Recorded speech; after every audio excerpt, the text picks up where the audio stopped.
Okay, this is the material that you need to put together your own fuel cell. Number one, a piece of stainless steel that's 4.5 inches wide by 6 inches long.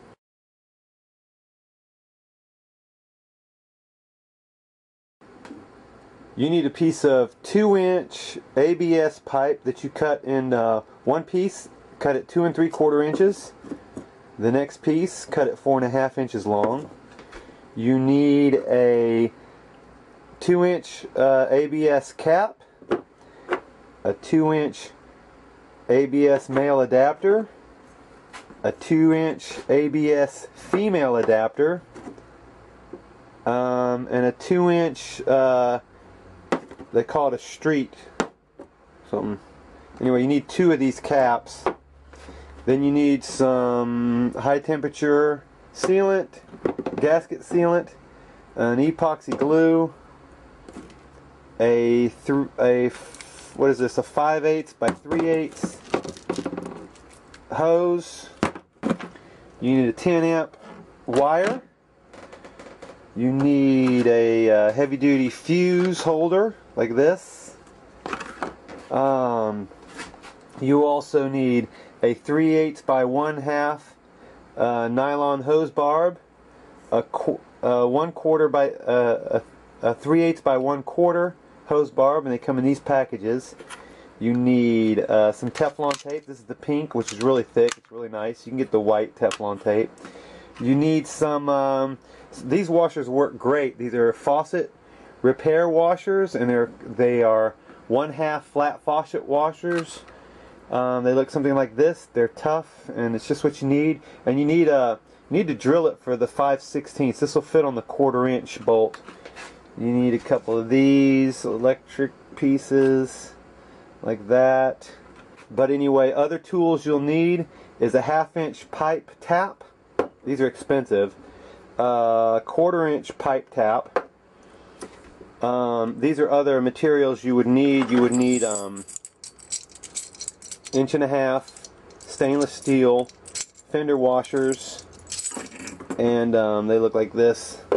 1.5 inch stainless fender washers. You need 14 of those, 15 of them, and then you need these are 5/16 hole and a 5/16 lock washer, and you put it together on a bolt like this, and then you tighten it up, and it ends up looking like this. This is the inside component. You're going to need an 11/16 paddle bit, 9/16 paddle bit, 7/16 paddle bit, and a 17/64 regular bit. You need some kind of a drill, some pliers, a 1/2 inch and a 7/16 inch wrench.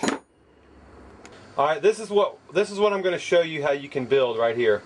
First of all, this comes in 2 pieces like this.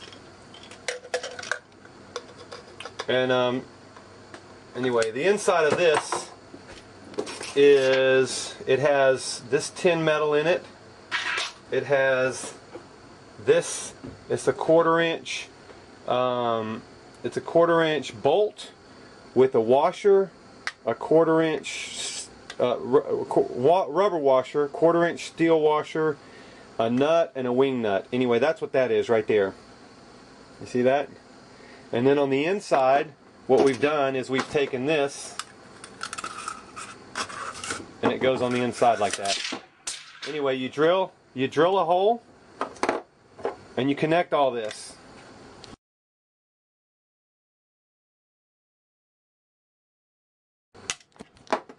Then you put, this goes on the inside of here.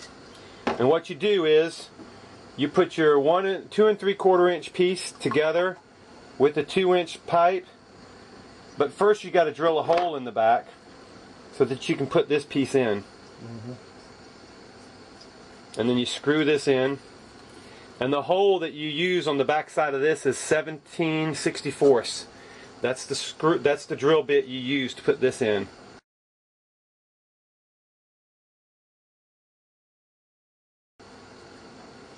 Anyway, once you get that on, you glue this piece on, and then you put the male 2-inch adapter right there, and that will come out looking like this, with this as the inside piece.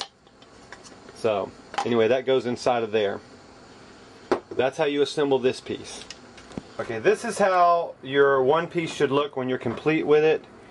You put your little clip on the back like this,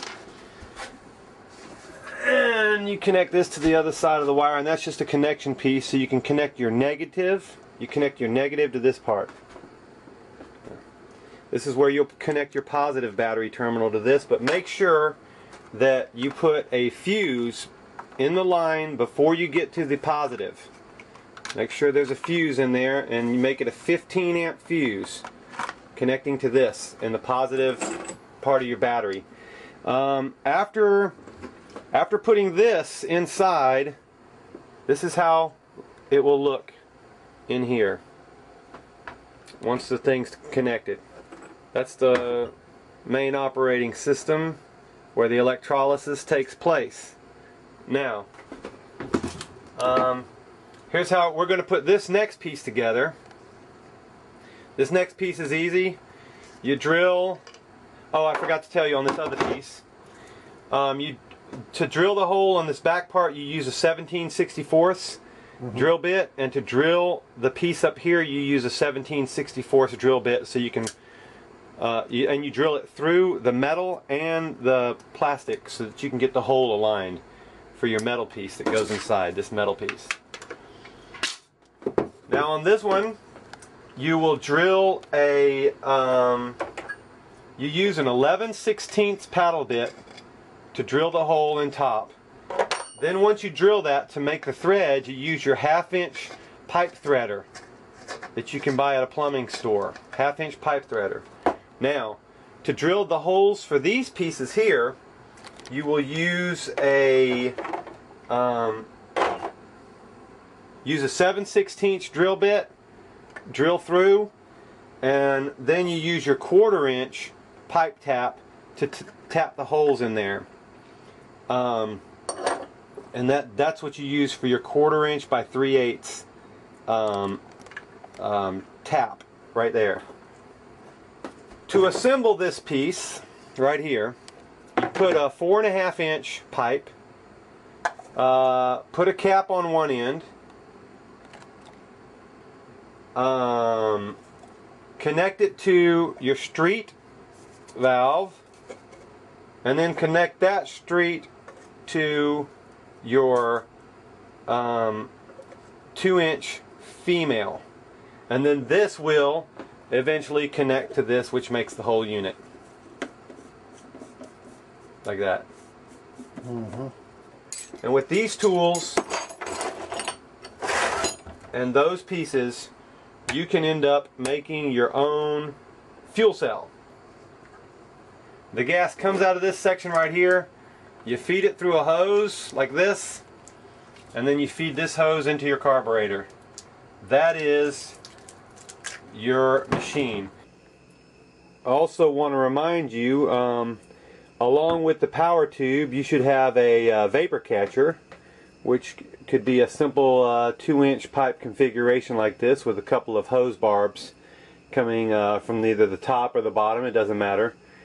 Probably the best way to do it is one at the top and one at the bottom, and let your hydroxy come in from the bottom and exhale from the top. That way it can catch the vapor, and when the thing cools down, it can pull the water back into the unit, and it will just recycle itself.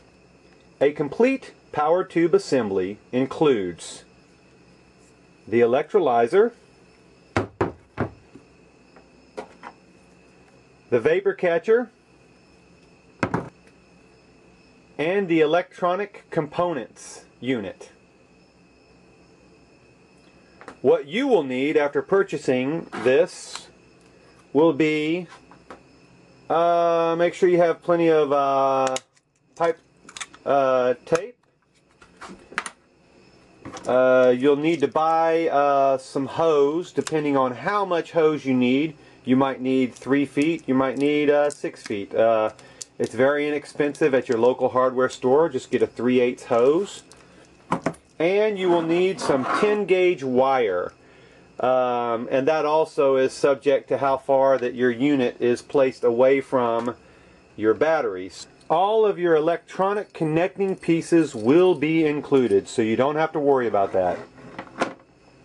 And one last thing, the 9/16 paddle bit will be used to drill the hole into your ductwork that goes into your carburetor so that you can send your tube into that ductwork. And you do it as close to your carburetor or throttle body as possible so that it can suck the hydroxy in.